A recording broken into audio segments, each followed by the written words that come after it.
The Modi government has unveiled a new education policy, and this particular education policy comes after over 3 decades. The change is not just in the name of the HRD ministry. Remember, it's now the Education Ministry, but the entire education system essentially has been reshaped. Students up to 5th standard will be taught in their mother tongue or regional language. Sabbatical option has also been given to undergrad students.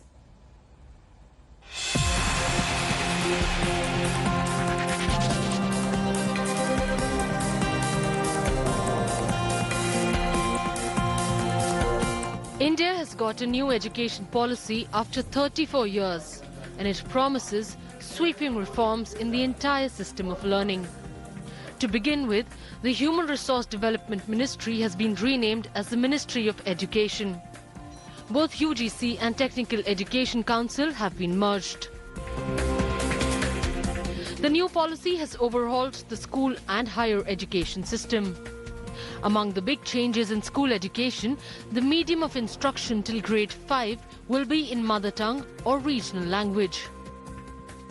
जो शिक्षा का माध्यम है, उसमें ये लिखा है कि जहाँ तक पॉसिबिलिटी हो, वहाँ तक 5वीं कक्षा तक मातृभाषा या नहीं तो क्षेत्रीय भाषा हो या घर की जो भाषा बोली जाती है, उसमें पढ़ाया जाए.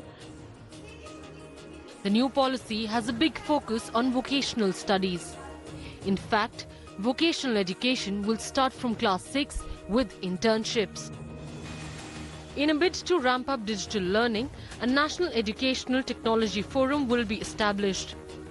E-courses will be developed in 8 regional languages initially, and virtual labs will also be developed.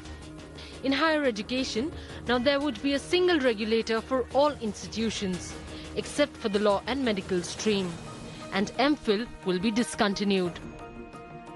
The undergraduate degree will be of either 3 or 4 years duration with multiple exit and options, giving students the liberty to take a break and continue from where they left.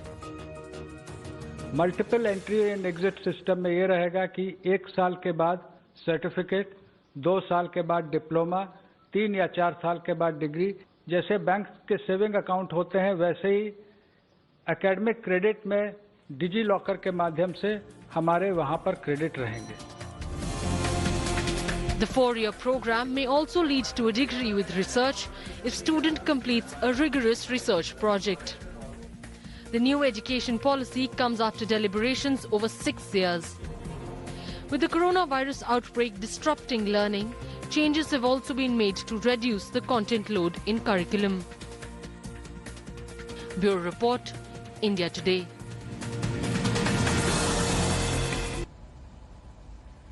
So how is this new education policy really being perceived? We get you some reactions.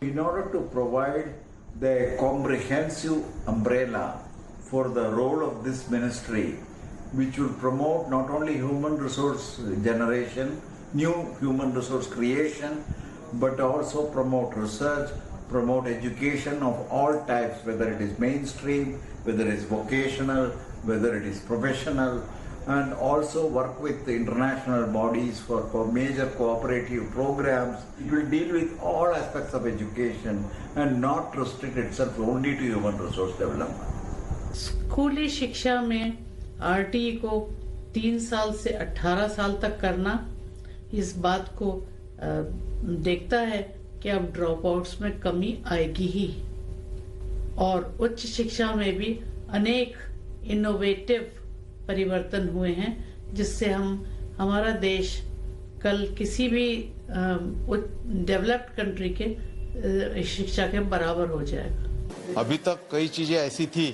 कि वो शिक्षा का ज्यादातर उपयोग उसको जीवन में होता नहीं था, तो उसकी शिक्षा जो है वो एक स्वावलंबी नागरिक कैसा बने और उसमें भी उसका सर्वांगीण विकास कैसा हो, इसके ऊपर पूरा ध्यान दिया हुआ है, और सबको एक दर्जेदार क्वालिटी एजुकेशन कैसा मिले उसके लिए पूरी तरह से उसमें ध्यान दिया हुआ है. Let's break down the highlights for you of the new education policy introduced by the Modi government. First, we explain the implications in schools. Essentially, what the education policy has said is that schooling will be for 3 to 18-year-olds, and they've broken it down into different courses as well. So 5 years will be the foundation course. This will be from 3 to 8 years of age will be the foundation course.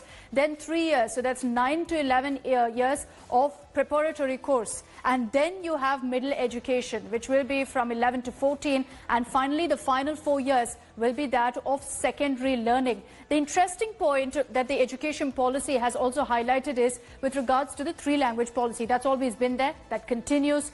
But the local language will be the medium of instruction till class 5. This has been somewhat controversial. There have been a lot of sharp reactions to this. And after that also, what the education policy states is that the local language, the regional language, will be the preferred medium of lessons till class 8 as well, but only preferred till class 8. Till class 5, it's compulsory. There's also flexibility now to choose subjects. So students who are more interested in perhaps the arts or even the sciences will be able to choose their subjects. There's going to be less stress on board exams, so welcome move this, because it will mean that students won't have to focus so much on these examinations. Another very interesting point is that there's going to be a lot more focus on vocational education, on internships as well. And as per the educational policy, internships will start off from class 6 as well, to ensure that students get training in the sector or in the course that they're interested in. Let's break down now for you the implications for college students. First, there's going to be a common college entrance test. This will happen twice a year, very similar to what you see as the SATs. There will also be a new national testing agency that's going to be set up for, in fact, selecting the criteria for the tests.